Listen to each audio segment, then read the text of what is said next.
Hi, gorgeous. Welcome back to my channel. I'm Keely, and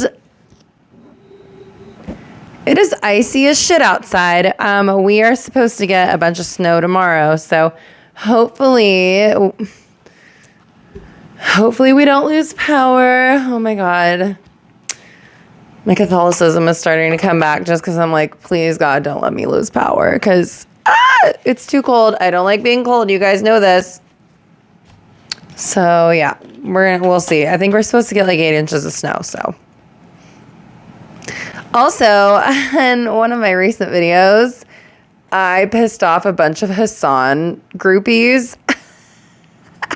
It's so funny. Like, you guys are so sweet. You've been giving me views and comments and engagement and like driving me up the algorithm. So thank you. Well, yeah, I don't see that as a bad thing. Also, I don't give a fuck. I work at a prison. Do you think that anything people in the comments say is gonna fucking intimidate me? I get my life threatened on a daily basis. Also, I have a lot of guns, so I'm not really concerned about a bunch of people who get social anxiety going to the gas station, you know? Like, you can give me death threats, but like, what are you gonna fucking do? Like, you and what AR-15? Like, me and all 3 of my built AR-15s. Like, not scared. Anyway, so yeah, don't take back anything I said. I stand by everything I said. I'm not sorry. Welcome to my channel. Okay, so like literally Hassan fans are the most dramatic people on the face of the earth. Like, it's not that serious. Eventually we're all gonna rot in the ground or be blown and scattered into the wind, and it's not gonna fucking matter. Be faced with your own mortality like I am every fucking day with kidney failure, and then you'll understand what's important. And it's not some random millionaire fuckboy that you follow online who doesn't even give a fuck about you. Anyway, I thought today we could watch a history video because you know me. I love my history, and now we're going to watch a video about Band of Brothers, which is one of my favorite shows. I actually really like the Pacific because my great uncle, he was at Guadalcanal, 1st and 5th Marines, hoorah, just like my dad. My dad was in Vietnam, 1st and 5th Marines. But yeah, so I really like Band of Brothers. I like the Pacific, and I am interested in this History Buffs video because they always have pretty good takes on everything. So I'd like to see kind of what some of the differences are between the actual accounts of the veterans that this show is based off of, and like what the show ended up being, if that makes sense. So, all right, guys, don't forget to like and subscribe. If you like history content, if you like everything, I do everything. I listen to music, I do everything. Yeah, if you... Eggnog is so cute. My cat is so cute. If you guys like this content, don't forget to like and subscribe, and let's just get to the video after 10 minutes. All right, let's go. Hello and welcome, history buffs. My name is Nick Hodges, and we're back again with another World War II epic. This time we're following in the footsteps of Easy Company. Based on the book Band of Brothers by my best friend, like my childhood best friend, he's 82nd Airborne. He jumps out of planes. Follows their entire story, from their training in America to the battles Crete. they fought in France, Holland, Belgium, and to the war's outcome in Germany. Man, what a good show this was. Style of Saving Private Ryan, it would set the bench. Question though, why is every World War II like combat movie in that weird grayscale, like, color? Do you know what I mean? There's like is it because they're trying to make it look like it's old footage, or like, I just want to know. Like, it doesn't really bother me. It's just something that I just noticed. It's kind of like when you see a film that's like in Africa or set in Mexico and there's like that weird orangey tint to it. Why do they do that? Benchmark and show the potential for high-quality television. One that's thankfully... Tom Hardy was in this. He's so fine. With the budget of a Hollywood blockbuster and the so good. well-developed characters. Hey, the guy from Office Space, Ron Livingston. Capable of exploring. And you are with one of the... I don't remember this guy's name. There's an actor right here. This guy, he was in the show called Boomtown. It was only on for 1 season. It was so good. Donnie Wahlberg was in it too. It was really good, though. I used to watch it with my mom. And you are left with one of the greatest miniseries that has ever been made. This is Band of Brothers. This is the show. If you're a war nerd like me, this is the show. What a great soundtrack, too. So good.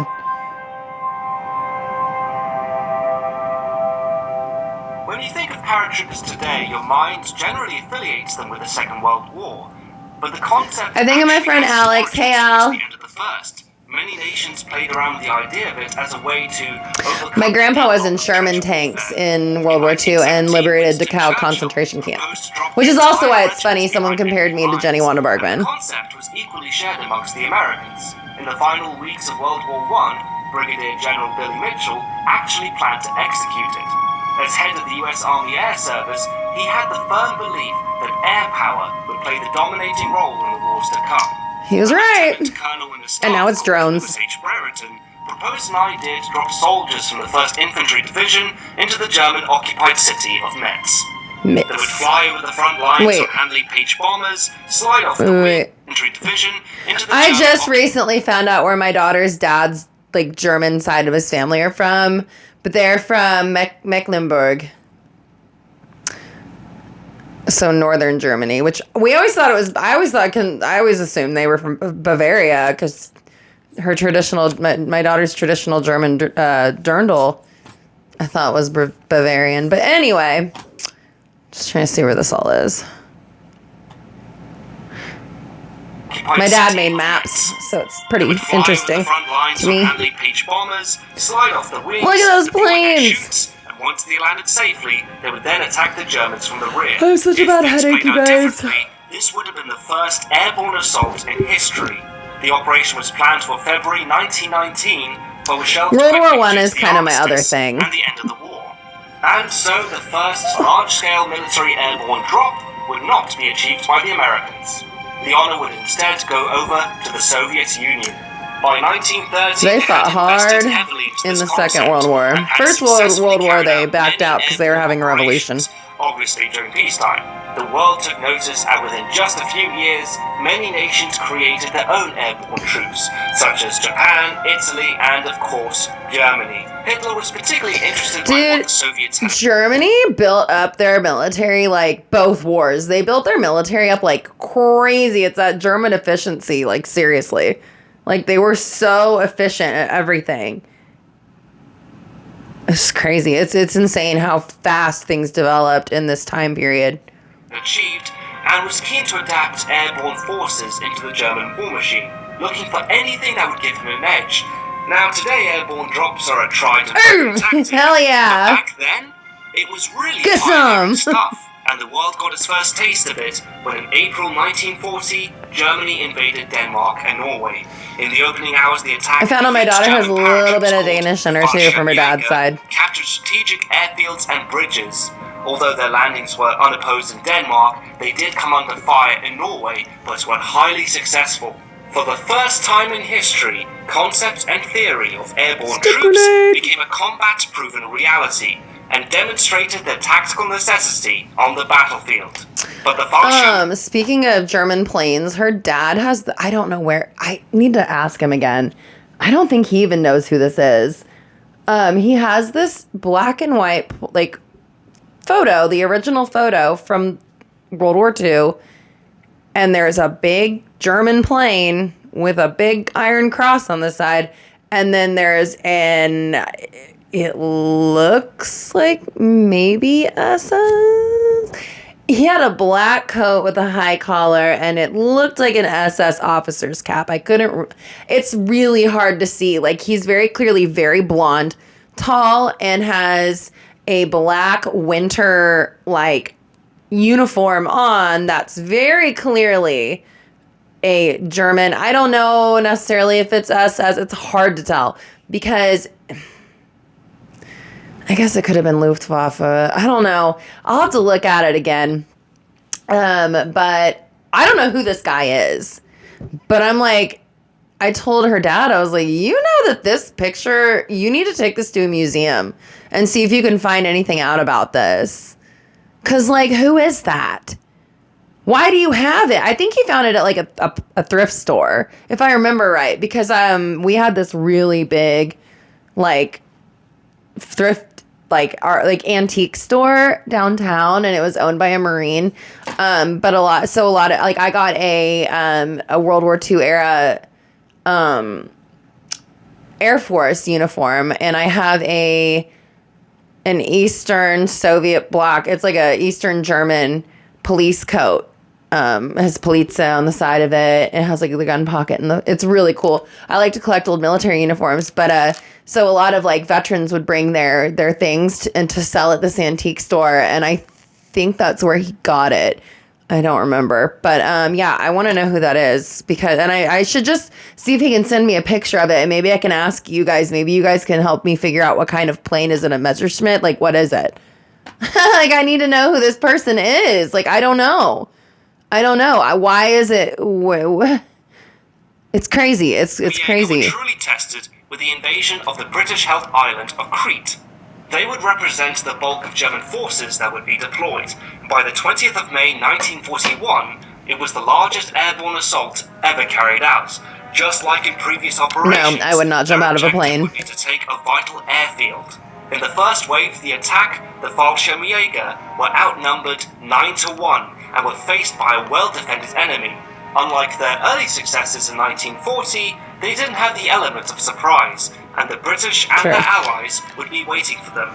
But despite sustaining heavy losses during the drop and their assault on the airfield, they achieved their objective.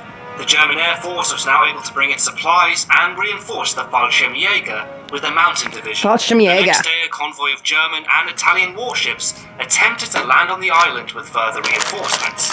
But in the attempt, they were crushed by the Royal Navy and Air Force. This left the 20,000 or so German paratroopers and mountain division with the task of taking on 40,000 British, There's something the Germans know, it's mountains. And Greek forces. Against overwhelming odds, the Fallschirmjäger emerged victorious and drove the Allies into the sea, all thanks to their elite training as paratroopers. Dunkirk. This victory proved to the world not just the importance of airborne forces, but what they could be capable of. But surprisingly, Hitler didn't see it that way. Wait, I wasn't paying attention to that part. I just said Dunkirk. Suffered was too high of a cost. The early successes in 1940 were contributed by the advantage of surprise, an advantage that can never again be exploited. Isn't it crazy that the war started in... The Battle of Crete would be the last... Shit. Was it 39? Was it 39? But we didn't enter until 44? Well, D-Day. Wasn't D-Day in 44?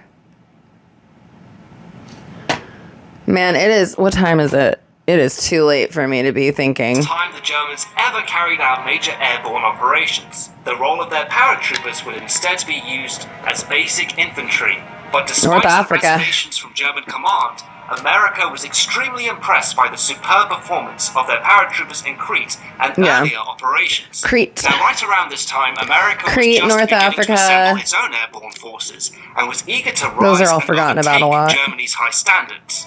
One of these activated divisions would be the 101st David Schwimmer.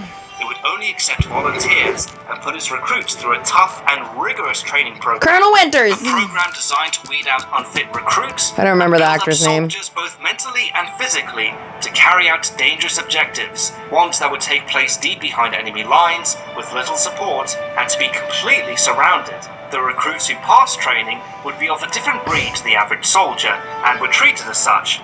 No, but like the men back then, the military guys back then were literally a different breed. I don't know what it was, brought it up, but the guy giving the speech was saying, but you get paid $50 a month more.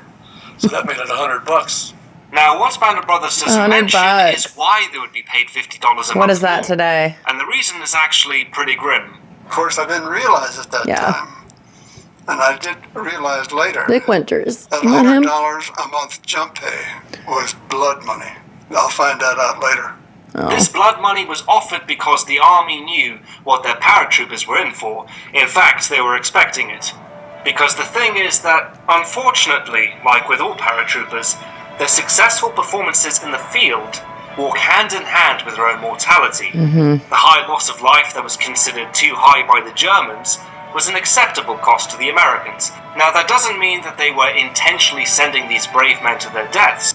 I heard that there was a young German soldier, and his dad had fought in World War I, and he told his son, like, you don't need to fight the Americans. Like, you don't want to fight them. And it scared the kid so bad that his dad convinced him to go surrender. He was like, yeah, you don't want to push your luck with the Americans. But the strategic importance of paratroopers could not be ignored. The 101st knew they would play a vital role in the battles to come, and they were all prepared to make that The sacrifice. only time I wish I wasn't a girl is I want to be in a war movie, like, so bad. The father of the Or a US reenactment where I'm not a made an nurse. important speech to his men on the 19th nice. of August, 1942. Puppy dog. The 101st Airborne Division has no history, but it has a rendezvous with destiny. Due to the nature of our armament and the tactics in which we shall perfect ourselves, we shall be called upon to carry out operations of far-reaching military importance. It's getting and we windy shall out. habitually go into action when Blizzard. the need is immediate and extreme. Let me call your attention to the fact that our badge is the Great American Eagle. This is a fitting Man, emblem. it's just crazy that this was a TV show. This whole show is like a straight up movie. For a division that will crush its enemies by falling upon them like a Got thunderbolt cold. from the skies. The history we shall Sure. make. The record of high achievement we hope to write in the annals of the American That Army scene is and the insane. American people. I just Depends watched totally it the and other day. completely on the men of Battle this of the division. Bulge. Each individual, each officer, and each enlisted man Ooh, I bet they were must so therefore cold. regard himself as a necessary part of a complex and powerful instrument for the overcoming So of the enemies. Easy Company actually never did come across a concentration camp, but I thought it was a nice touch to not forget the victims of the Holocaust, or the Shoah, which it's called, by the Jewish people. So yeah, I think that was it's not historically accurate, but honestly, I don't mind. I think that they needed to add something about it in the show. I think This that nation, was each smart. in his own job must realize that he is not only a means, but an indispensable means for obtaining the goal of victory. It is therefore not too much to say that the future itself, in whose molding we expect to have our share, is in the hands of the soldiers of the 101st Airborne Division. Wow, those mountains are pretty.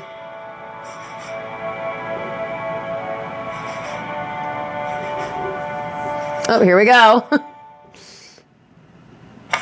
Oh, an ad. I have such a bad headache. Like, it just started, you guys. I don't know what is up. It's probably the weather. So now we're on to the part of the review where I discuss the most interesting inaccuracies I discovered during my research of Band of Brothers. Here we go. Having said that, I am not going to go over every single little one. I know that a good chunk of you out there are hardcore World War II buffs and might see every inaccuracy the show has I as don't a mind. major infraction. I don't on mind. the other hand, need to make the decision about which to prioritize for Yeah. this video, and also judge them fairly. Tom Hanks, the executive producer, I love behind Tom Band of Hanks. Brothers, He's like is America's quoted as dad. saying, "We've made history fit onto our screens. He looks so we had young to there. condense down a vast number of characters, fold other people's experiences into 10 or 15 people, have people saying and doing things others said Yeah. or did. We had people take off their helmets to identify them where they never would have done so in combat." Yeah. But I still think it is 3 or 4 times more accurate than most films like this. And yeah, I completely agree I with agree it. too. I'm not too stubborn to admit that compromises need to be made for the purposes of entertainment. Especially a I don't miniseries. have a problem with it Yeah. as long as they remain respectful to history. And I'm happy to say that for the most part, they did a remarkable job in getting it right.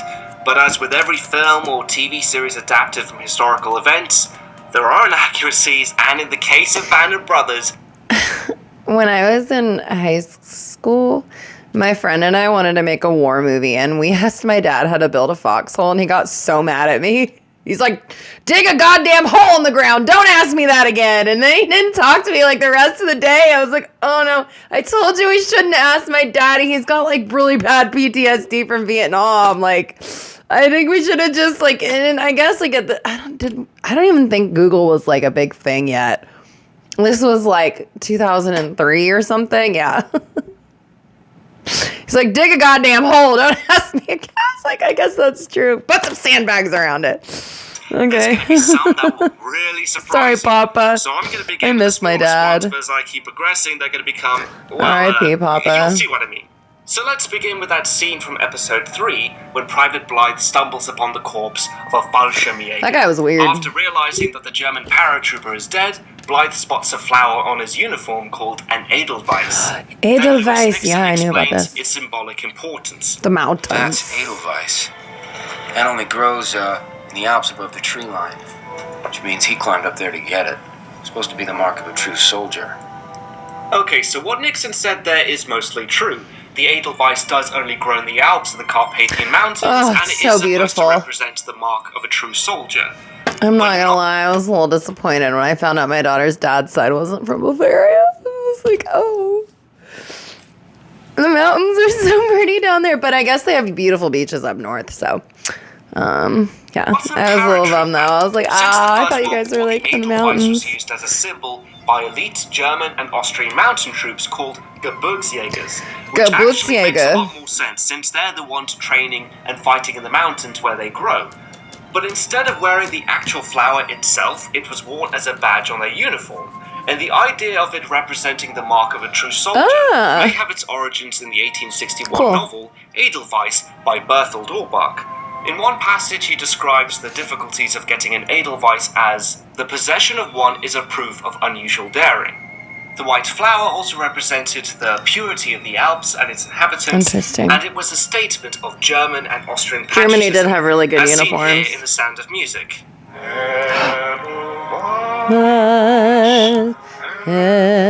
Edelweiss. It's been a really long time since I've been in that musical. Okay, so the reason why I think this is an inaccuracy is because I don't believe any Fallschirmjäger Yeah, I would remember be that cheeky song. enough to wear an Edelweiss, not without getting his head kicked in by a Gebirgsjäger. It's very similar to the same meaningful importance American paratroopers bestowed on their jump boots. Another thing they Jump received boots. special permission to do is to wear these very shiny jump boots, they were called, parachute boots. And no other units. They look like could my wear work that. boots. It was just a very special thing, and the troops loved it. They really did. And many a nose was broken at Fort Benning by paratroopers who caught some non-paratrooper wearing jump boots. Oh no. So next we have the scene where Lieutenant Spears shoots the German POWs. Now before you get your knickers in a twist, I'm not saying that this scene is 100% accurate or inaccurate. What is presented on screen is meant to represent the real rumours and speculations made by Easy Company. Having said that, Don Malarkey did not witness Spears gun down this group of German prisoners. This is based off of what he said in his book, Easy Company Soldier. But that doesn't mean that Spears didn't shoot POWs. There's at least one eyewitness report confirming that he did, and it may have contributed to the more exaggerated rumours. Like the one shown in Band of Brothers, there's a great interview with Art de Maurizio, a dog company trooper who was with Lieutenant Spears on D-Day and took part in the shooting. When we landed on the ground, that was on D-Day, we had captured 3 Germans, and I was with the lieutenant, That hurts so bad, you guys. and jumpmaster he was, and another Oh sergeant. god. And there was nothing we could do with the Germans. And the lieutenant called us together in a bunch, and he said, Jumbo, he says, you take that one. They were all laying in the ditch, and I'll take this one, and Sarge, you take that one. And we paired off, and we shot the 3 of them. Now, sadly, the reason why they shot those Germans is because they didn't have the time to take prisoners. They were right. My dad said D-Day, war is they were hell. trying to regroup with the rest of their company, and they had to reach their objective, all the while being deep behind enemy lines and completely surrounded. They didn't have the resources to feed them, shelter them, or the manpower to guard them. If they let them go, then the prisoners would tell other Germans where they were, and they were also ordered not to take prisoners on D-Day. General Maxwell Taylor, the commander of the 101st Airborne, told his paratroopers that if they took prisoners, they would handicap their ability to perform their mission. Now, I'm personally not condoning any of this. This is just, unfortunately, one of the tragedies of warfare. Yeah. But I think it's important to understand the given context of that situation. As to the other rumors surrounding Spears shooting POWs on different occasions, I must say that I don't fully know if they're true or not. This is just the only one that seems credible to me. Moving on to this next inaccuracy, which, I'm not gonna lie, this is really stupid. Either this is shoddy writing or a huge mistake. If it is, I cannot believe that this wasn't corrected when it aired on television. They didn't go to Berchtesgaden. They didn't go to Obersalzberg, did they? It's at the beginning of episode 9 when the title clearly says April 11th, 1945. It opens up with a string quartet playing Beethoven, and we see civilians clearing the streets of rubble. The camera then finally rests on members of Easy Company overlooking the Germans. Then it goes into a flashback, and it remains that way for the rest of the episode until the very end when we return to this scene. Hitler's dead. Holy shit. Shot himself in Berlin.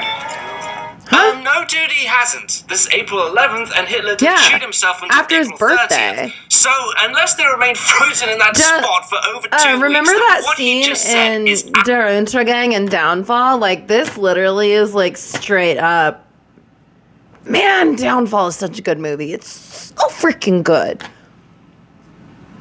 It's probably the best ever. I have a video on it. Check it out. absolute malarkey. Yeah, he wasn't. Malarkey slang for When they said that, I was like, bullshit, wait a Yes, sir. minute. Hitler, by this point, was alive and kicking. Hell, he was probably still in his bunker. Yeah, he hadn't even given up yet.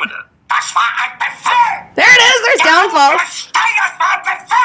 So the next one I have is a little controversial, and it has to do with the portrayal of Lieutenant Dyke. Now, you'll remember him as the officer who panicked during the attack on Foy and ordered his men to stop advancing, whilst they were exposed and vulnerable out in the open. Carwood Lipton, the company's first sergeant, stated that Dyke had fallen apart. This wasn't seen as a major surprise by anyone in Easy Company, since Lieutenant Dyke wasn't particularly liked, especially by Winters, who viewed Dyke as an incompetent officer who often disappeared without explanation, who didn't look after his men, and preferred to hide in foxholes rather than fight, earning him the unflattering nickname Foxhole Norman. These are the accounts that led to what you see on the screen. However, there might be a little bit more to the story than that. Uh-oh. According to Clancy Lyle, who was at Foy, he saw Lieutenant Dyke get shot in his right shoulder and was panicking due to the wound and Poor not the guy. situation.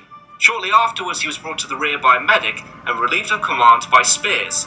The thing is, the simple explanation of Dyke being a coward doesn't really hold up once you take a closer look. For example, he was awarded 2 Bronze Stars for acts of valor. Man. Once in Holland, when on the 23rd of September 1944, Man, they did him so wrong. They did him he organised and dirty. led scattered groups of parachutists in the successful defense of an important road junction on the vital Eindhoven-Arnhem supply route against superior and repeated attacks, while being completely surrounded. Oh, man. Dyke was also awarded a 2nd Bronze Star at They did him Bastogne, so when dirty. on 3rd of January 1945, he personally removed from an exposed position in full enemy view 3 Oh, wounded shit. members of his company whilst under intense What the fuck? Why were they so mean to him Based on the on my show? research, I believe that Dyke was a flawed man, certainly deserving of some of the criticism shared by Yeah, Easy but it Company, doesn't sound like he was but a not coward. to the extent where he has been unfairly immortalized as a coward due to what happens at Foy. It probably haunted him to the end of his days. Yeah. And most of us will never know how we would react in that given situation. And now you're So moving on from that, we have the most famous inaccuracy in all on the the Band of show. Brothers.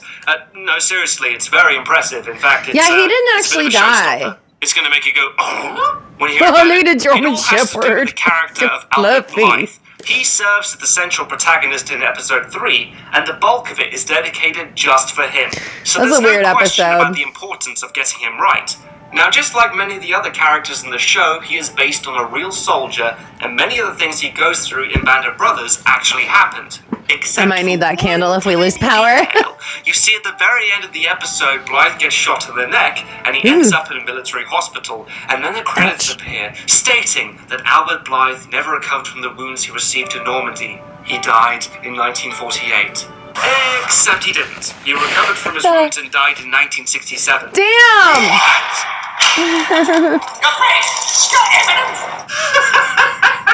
I'm sorry. That's exactly how I reacted when I found out. They're just how like, the hell he did they dead. miss that? This is not a minor character. The whole episode is dedicated to him. Okay, so basically the real story is that when Blythe was shot by that sniper outside that farmhouse, he was instead shot Excuse me. either in his collarbone or his right shoulder, but not his Ow. neck. Blythe was shipped back home to have his wounds treated and never returned Quick to Europe. clot. Oh, The God, rest quick of clot Easy hurts so Company never bad. found out what Oh, happened. quick and clot hurts so for bad. some reason assumes that he died in 1948. When Stephen Ambrose, the author of Band of Brothers, My daughter's dad works at a gun range, and like I had an injury and he had to put Quick Clot on it, and I blacked out. I literally fainted, and he had to hold me. He had to keep me from hitting my head on the cabinet on the way down. Yeah, that was... He didn't question it. He wrote it down in his book, and that story carried over for the TV series. But imagine if Blythe Fargo. I didn't love die that at movie. I like the 67. show too. Wouldn't it be hilarious if he had lived to see Where's Band of Pancake's Brothers air on house? television, and he's watching an entire episode dedicated to him? He's feeling pretty chuffed about it. He's enjoying it, and then at the very end, it says that he died. Okay. So I'm now sorry. the final inaccuracy in this review, and come to That's think so about funny. it, it's really not that bad. I just personally feel that the true story is more interesting than what is presented on screen. It's a very quick moment when Major Winters formally accepts the surrender of a German colonel. As with Surprised you tradition, didn't say the anything about the German offers his concentration camp. pistol as a symbolic gesture of a surrender, but Major Winters declines and allows him to keep it. So first of all, in real life, this colonel was actually a major. I have no idea why they felt the need to change his rank to colonel. I don't think it adds anything to the scene other than it's more impressive that he's higher in rank to Winters. But then again, why stop there? Why not make him a general or a Man, field they had marshal? really nice It's just uniforms. pointless if you ask me.